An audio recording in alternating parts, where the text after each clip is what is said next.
예수께서 성전에서 가르치실세.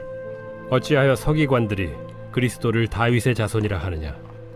다윗이 성령에 감동되어 친히 말하되 내 주께 이르시되 내가 네 원수를 네 발 아래 둘 때까지 내 우편에 앉았으라 하셨도다 하였느니라. 다윗이 그리스도를 주라 하였은즉 어찌 그의 자손이 되겠느냐? 하시니 많은 사람들이 즐겁게 듣더라. 긴 옷을 입고 다니는 것과 시장에서 문안 받는 것과 회당의 높은 자리와 잔치의 윗자리를 원하는 서기관들을 삼가라. 그들은 과부의 가산을 삼키며 외식으로 길게 기도하는 자니 그 받는 판결이 더욱 중하리라. 예수께서 헌금함을 대하여 앉으사 무리가 어떻게 헌금함에 돈 넣는가를 보실세.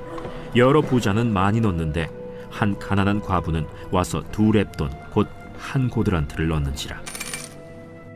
예수께서 제자들을 불러다가 이르시되 내가 진실로 너희에게 이르노니 이 가난한 과부는 헌금함에 넣는 모든 사람보다 많이 넣었도다. 예수님 당시 율법학자들은 자기들이 가장 고결하고 높은 수준의 신앙생활을 하고 있다고 자부했습니다. 하지만 예수님은 그들의 신앙을 비판하셨고 그들의 가식과 위선을 경계하라라고 제자들에게 가르치시죠. 예수님께 책망받던 율법학자들의 특징은 무엇입니까? 이 예수님 당시의 율법학자와 같은 종교 지도자들은 정치적, 사회적으로 영향력이 있는 사람들이었습니다. 그들은 일반 백성과는 달리 기다란 예복을 걸치고 다니면서 높은 지위를 자랑했습니다. 그뿐만 아니라 가죽 상자에 기도문을 넣고 다니면서 긴 기도를 드림으로 특별하고 경건한 존재로 인식되기를 바랬습니다. 하나님은 원래 율법을 백성에게 바르게 가르쳐 그들을 의로운 길로 인도하라는 뜻으로 율법학자들을 세우셨죠. 하지만 그들에게 율법은 세속적이고 이기적인 자기 만족을 채우고 사람들 위해 군림하는 도구가 됐습니다. 오늘날에도 자신의 지위를 이용해서 개인적인 탐욕을 채우는 사람들을 쉽게 볼 수 있습니다. 공공사업을 변경해 사적 이익을 챙기기도 하고 개인의 탐욕을 채우려고 불법을 행하다가 공동체에 엄청난 해를 끼치기도 하죠. 예수님은 이기적인 욕망에 사로잡힌 지도자들을 이미 2000년 전에 책망하셨고 신랄하게 비판하셨습니다. 하나님이 주신 능력과 지위와 학식은 하나님을 사랑하고 이웃을 섬기는 도구가 될 때만 빛이 나는 것이죠. 예수님은 가장 높은 권세와 지위를 가지셨음에도 불구하고 이 땅 가운데 친히 오셔서 가진 것 모두를 우리를 위해 내어주시고 가장 낮은 자리에서 섬겨주셨습니다. 그분의 낮아지심과 섬김으로 우리가 구원을 받았죠. 크고 작은 탐욕을 채우기 위해 타인을 이용하는 것은 그리스도의 가르침에 어긋납니다. 우리는 낮은 자리에서 이웃을 섬기셨던 예수님을 본받아야 됩니다.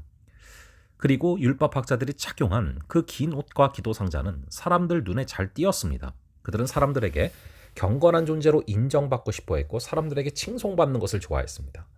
율법학자들은 하나님의 평가보다도 사람들을 더 의식한 것이죠. 예수님은 제자들에게 이러한 외식을 주의하라라고 말씀하십니다. 진실한 마음과 의로운 행실이 결여된 것도 모르고 겉만 경건한 듯 꾸미는 사람들의 구분 신앙을 주님은 오늘도 지적하고 경계하실 것입니다. 신앙의 외적 요소들에 우리의 마음이 끌릴 때가 많은 것이 사실입니다.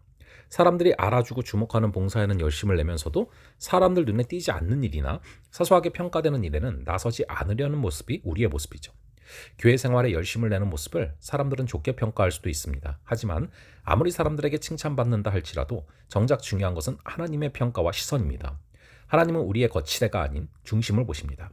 사람들이 잘 알아주지 않는 일을 충성스럽게 하기란 쉽지가 않죠. 하지만 우리의 마음에 일어나는 생각과 우리의 일거수일투족을 은밀히 바라보시는 하나님 앞에서 진실함과 정직함으로 행할 때 하나님은 우리를 기뻐하실 것입니다. 하나님은 우리의 행위에 합당한 보상을 반드시 허락해 주실 것입니다. 바울이 권면한 것처럼 먹든지 마시든지 무엇을 하든지 오직 하나님의 영광을 위해서 할 수 있기를 바랍니다. 이렇게 율법학자들이 예수님께 책망받았던 이유는 자신들의 지위와 학식을 이용해 물질에 대한 탐욕을 채우고 하나님이 아닌 사람들의 칭송만을 받으려 했기 때문이죠.